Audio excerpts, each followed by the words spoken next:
Leeré el capítulo 11, que se titula Responsabilidad dependiente. Responsabilidad dependiente. Uno de los aspectos que debemos tomar en cuenta al leer las Escrituras es que en la gramática del Evangelio, los indicativos vienen primero y los imperativos después. Indicativos primero, imperativos después. En otras palabras, los hechos de nuestra redención en Cristo anteceden a los mandamientos de Dios. Como bien señala Sinclair Ferguson, las exhortaciones de las Escrituras se encuentran enraizadas en el rico suelo de la gracia. Un buen ejemplo lo encontramos en el libro de Romanos. Los primeros 11 capítulos de Romanos suman en total unos 315 versículos en los que Pablo explica con todo lujo de detalles los hechos del Evangelio. Es decir, encontramos los indicativos. En esa sección solo aparecen unas 6 exhortaciones o mandatos, pero a partir del capítulo 12, encontramos una exhortación tras otra sobre cómo vivir a la altura de nuestra nueva identidad en Cristo. Es decir, encontramos los imperativos. Los imperativos sin los indicativos promueven el legalismo, mientras que los indicativos sin los imperativos promueven el libertinaje. Por lo tanto, si bien es cierto que somos salvos por medio de la fe sola, esa fe por medio de la cual somos justificados nunca viene sola, sino acompañada de las obras que evidencian que se trata de una fe genuina. Pablo les escribe a los creyentes en Éfeso, Efesios 2, 8 y 9, porque por gracia sois salvos por medio de la fe, y esto no de vosotros, pues es don de Dios, no por obras para que nadie se gloríe.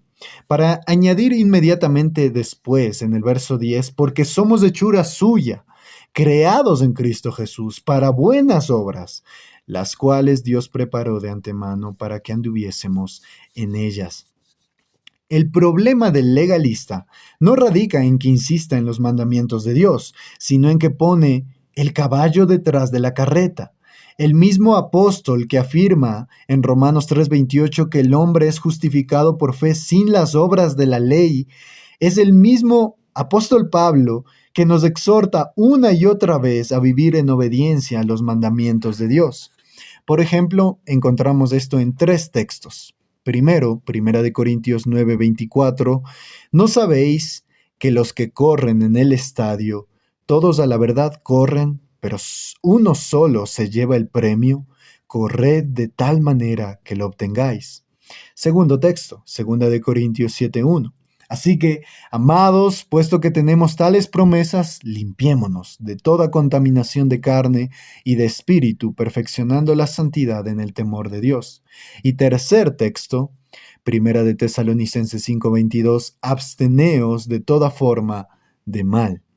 Notemos lo siguiente, es el creyente el que corre, es el creyente el que se limpia, y es el creyente el que se abstiene. Tratar de obviar nuestra responsabilidad en la santificación progresiva sería negar la clara enseñanza del Nuevo Testamento. Somos nosotros los que tenemos una responsabilidad en nuestra santificación. Pero, aquí viene la pregunta, ¿cómo podemos compaginar la obra de Dios en nosotros con nuestro obrar en lo que respecta a la santificación? O para decirlo de otro modo, ¿de quién depende a fin de cuentas nuestro crecimiento en la gracia? ¿Del Espíritu Santo o de nosotros? Permítanme hablarles del gimnasio de la piedad. El apóstol Pablo le escribe a Timoteo, su hijo en la fe, en 1 de Timoteo 4, versículos 7 y 8, ejercítate para la piedad, porque el ejercicio corporal para poco es provechoso, pero la piedad para todo aprovecha, pues tiene promesa de esta vida presente y de la venidera. Este texto no deja ninguna duda en cuanto a nuestra responsabilidad en lo que respecta a nuestro crecimiento en gracia. Nosotros, lo mismo que Timoteo, debemos ejercitarnos para la piedad. No se trata de una sugerencia ni un buen consejo, sino que es una orden.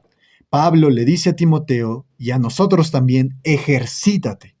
Es una orden. Hay algo que todos nosotros debemos hacer si queremos experimentar progreso en nuestra vida cristiana práctica. Pablo usa una muy buena ilustración para entender la importancia de nuestro esfuerzo personal. Así como un atleta no puede comenzar a entrenar 2 semanas antes de la competencia y esperar así tener un buen desempeño, tampoco los creyentes podrán esperar un buen desempeño y crecimiento espiritual a menos que se ejerciten regularmente para la piedad. Esta realidad nos lleva de vuelta a la pregunta que planteamos hace un momento. ¿Cuál es la relación que existe entre nuestra responsabilidad en ejercitarnos para la piedad y la obra que hace Dios en nosotros para que podamos crecer espiritualmente? Como espero mostrar en el resto de este capítulo, no se trata de una cosa o la otra, sino de ambas cosas a la vez. Veamos algunos textos clave. El primero es Salmos 127:1, que dice: Si Jehová no edificare la casa, en vano trabajan los que la edifican. Si Jehová no guardare la ciudad, en vano vela la guardia. En este versículo observamos las dos actividades que entran en juego en nuestra vida espiritual: edificar un carácter cristiano y mantenernos velando por causa de las tentaciones. Noten eso, edificar un carácter cristiano. Debemos edificar y también debemos velar. Debemos mantenernos velando por causa de las tentaciones. Ahora bien, David dice claramente que si no es Dios el que edifica la casa, el trabajo que hagamos será en vano. Lo mismo ocurrirá si Dios no es el que vela por la ciudad. Así que la edificación de la casa y el cuidado de la ciudad dependen finalmente de Dios. Pero tengo que insistir en que eso no elimina nuestra responsabilidad de edificar y velar. Somos nosotros los que edificamos un carácter cristiano y somos nosotros los que nos mantenemos velando por causa de las tentaciones. Poniéndolo de otro modo, Dios es el que edifica y Dios es el que vela. Pero no debemos perder de vista que nosotros no somos meros espectadores del proceso.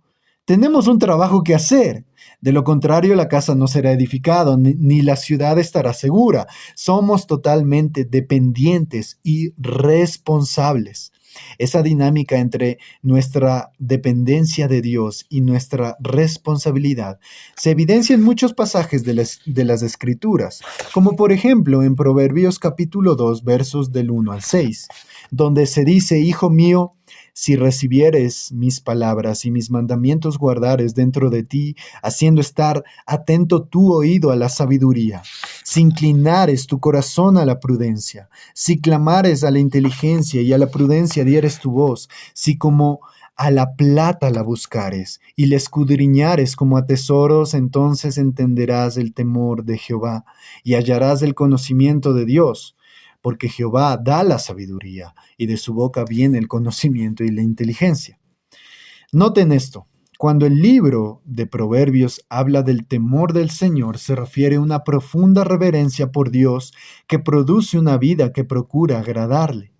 Los creyentes debemos ser dominados por tal reverencia y asombro por causa de todo lo que Él es y lo que ha hecho por nosotros de pura gracia, hasta el punto de que eso nos mueva a querer vivir agradándole en todo, llevando fruto en toda buena obra. Sin esa clase de temor es imposible crecer en santidad. Es sobre esa base que el apóstol Pablo dice a los creyentes en Corintio: Así que, amados, puesto que tenemos tales promesas, limpiémonos de toda contaminación de carne y de espíritu, perfeccionando la santidad en el temor de Dios. Perfeccionando la santidad en el temor de Dios. Ahora bien, según este pasaje de Proverbios, para desarrollar ese temor se necesita al menos 3 cosas. En primer lugar, se requiere un espíritu enseñable. Hijo mío, si recibieres mis palabras y mis mandamientos guardares dentro de ti. Eso es lo que dice el versículo 1. Salomón Está invitando a su hijo a recibir su enseñanza, pero esa invitación solo será aceptada si el hijo cree que necesita ser enseñado. Por ejemplo, si un ingeniero es invitado a participar gratuitamente en un curso de matemáticas donde se impartirán lecciones básicas de aritmética, seguramente declinará la invitación, pero no por orgullo, sino porque no lo necesita en realidad.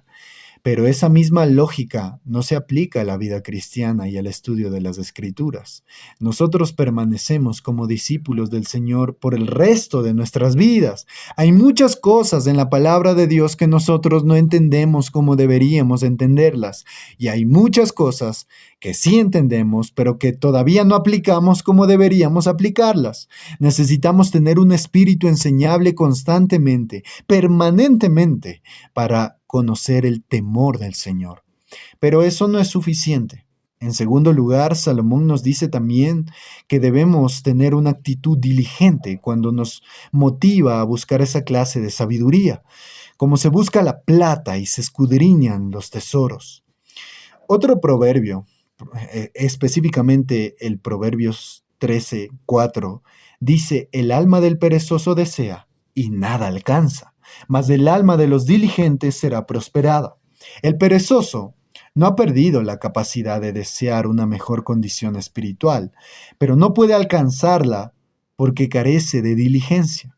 El paquete de la salvación incluye un gimnasio y la motivación necesaria para poner todo empeño en tener un alma saludable, pero no servirá de nada si no lo usamos para ejercitarnos en la piedad. Pero en tercer lugar, también se requiere una actitud dependiente.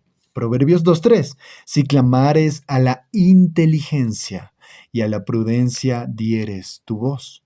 La figura que Salomón nos está presentando es la de un individuo que está en medio de problemas y necesita urgentemente que alguien venga en su ayuda. El cristiano, que es consciente de que todavía le falta mucho que aprender y mucho que poner en práctica en su vida cristiana,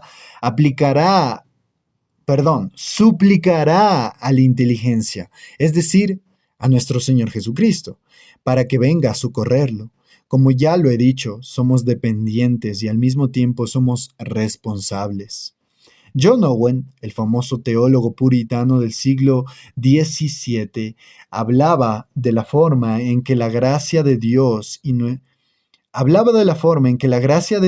nuestro deber trabajan juntos.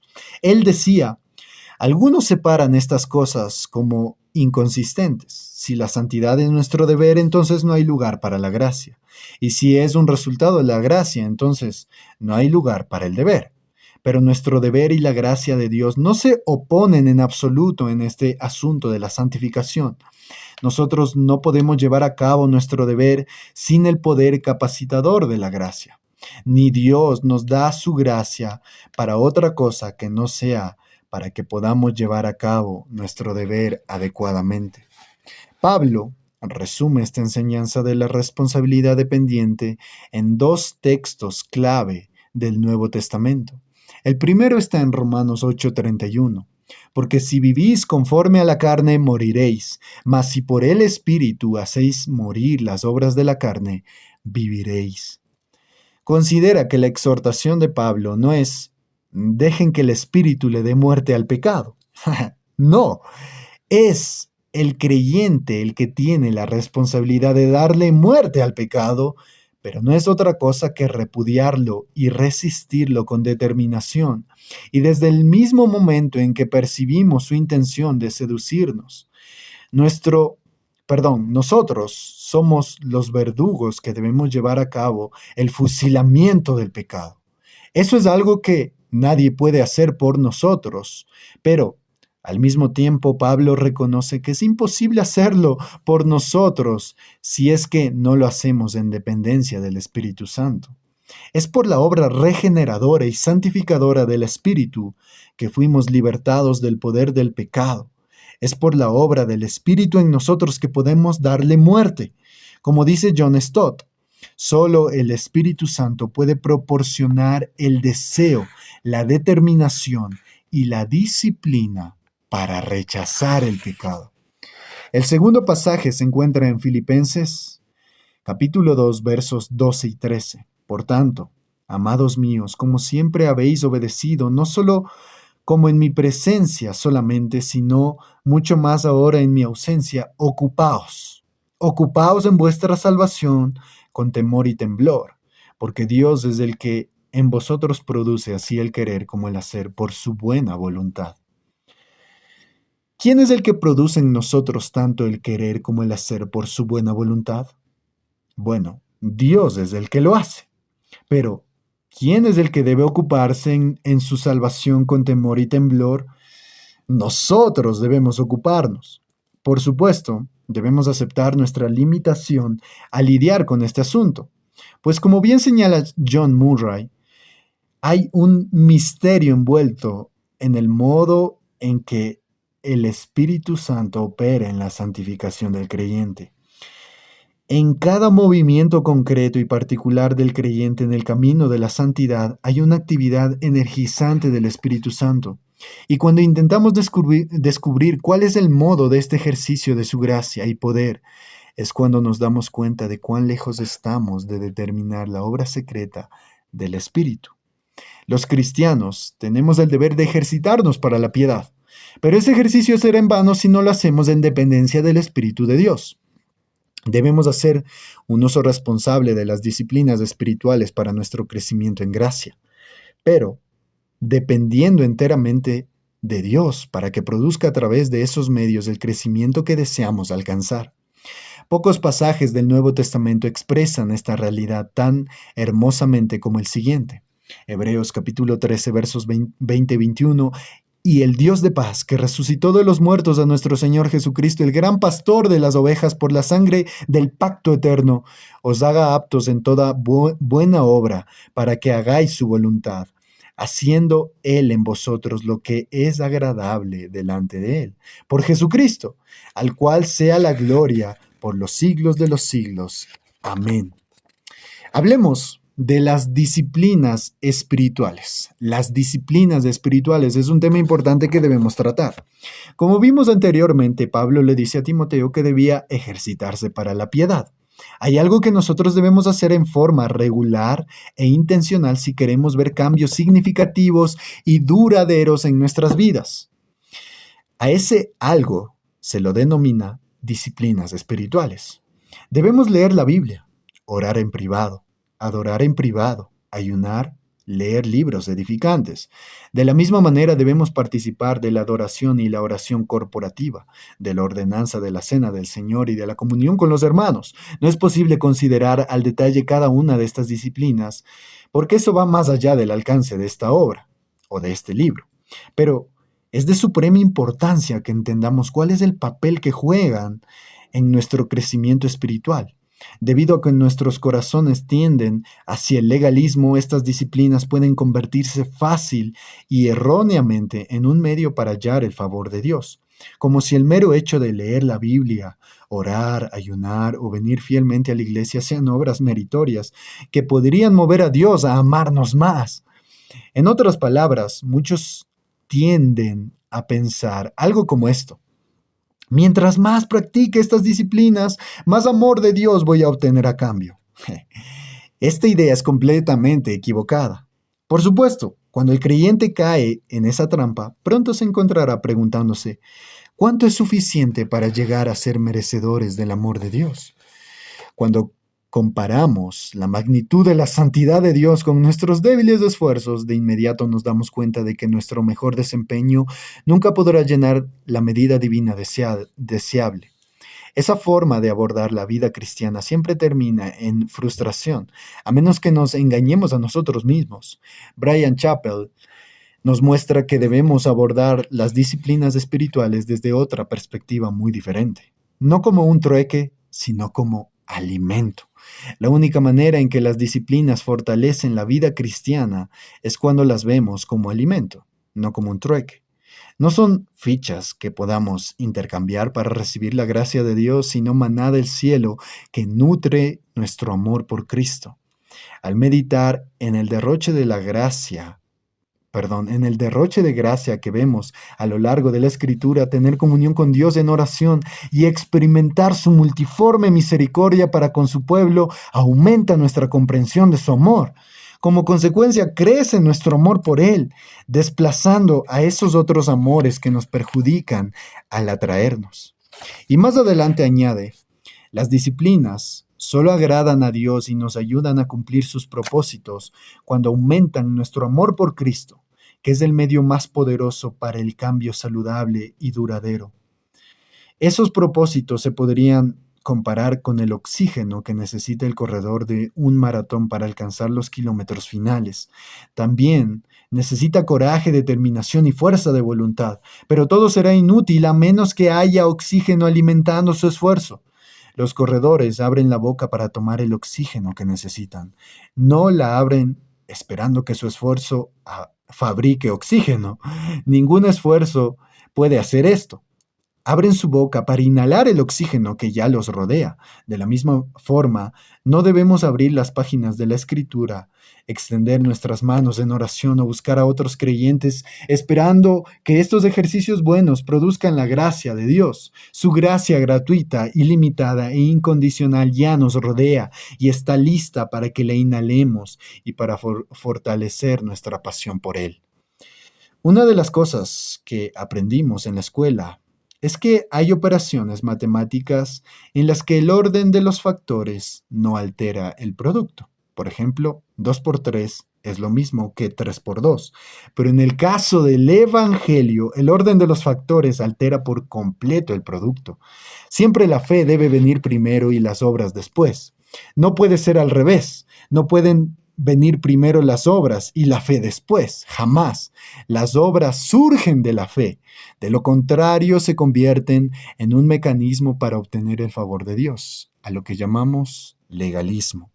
Pablo dice que la fe obra por el amor. La fe produce obras. Escribiendo a los tesalonicenses les dice que siempre daba gracias a Dios por ellos al recordar, entre otras cosas, vuestra obra de fe. Es decir, la obra que surge de la fe. Santiago dice que una fe que no produce obras es una fe muerta, pero las obras que no surgen de la fe tampoco sirven para nada.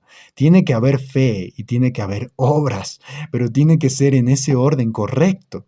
Primero la fe, luego las obras. Podemos plantear esta ecuación de otra forma. La obra de Dios en nosotros y a favor de nosotros siempre antecede nuestro obrar. Por eso nuestras obras nunca son meritorias, sino el resultado de la obra de la gracia de Dios que nos favorece en Cristo por medio de la fe. Las buenas obras y la obediencia no hacen que seamos hijos de Dios, pero debido a que somos hijos de Dios, solo por gracia, solo por Cristo y solo por medio de la fe, ahora queremos andar en obediencia y haciendo buenas obras. En otras palabras, la fe produce un estilo de vida que es conforme al Evangelio. De manera que la obra de Dios, a nuestro favor, no nos convierte en entes pasivos en lo que respecta a la santidad. Todo creyente es responsable ante Dios de su crecimiento y madurez espiritual, pero sabiendo de antemano que depende enteramente de la gracia de Dios para seguir avanzando hacia la meta de ser más y más a la imagen de Jesús.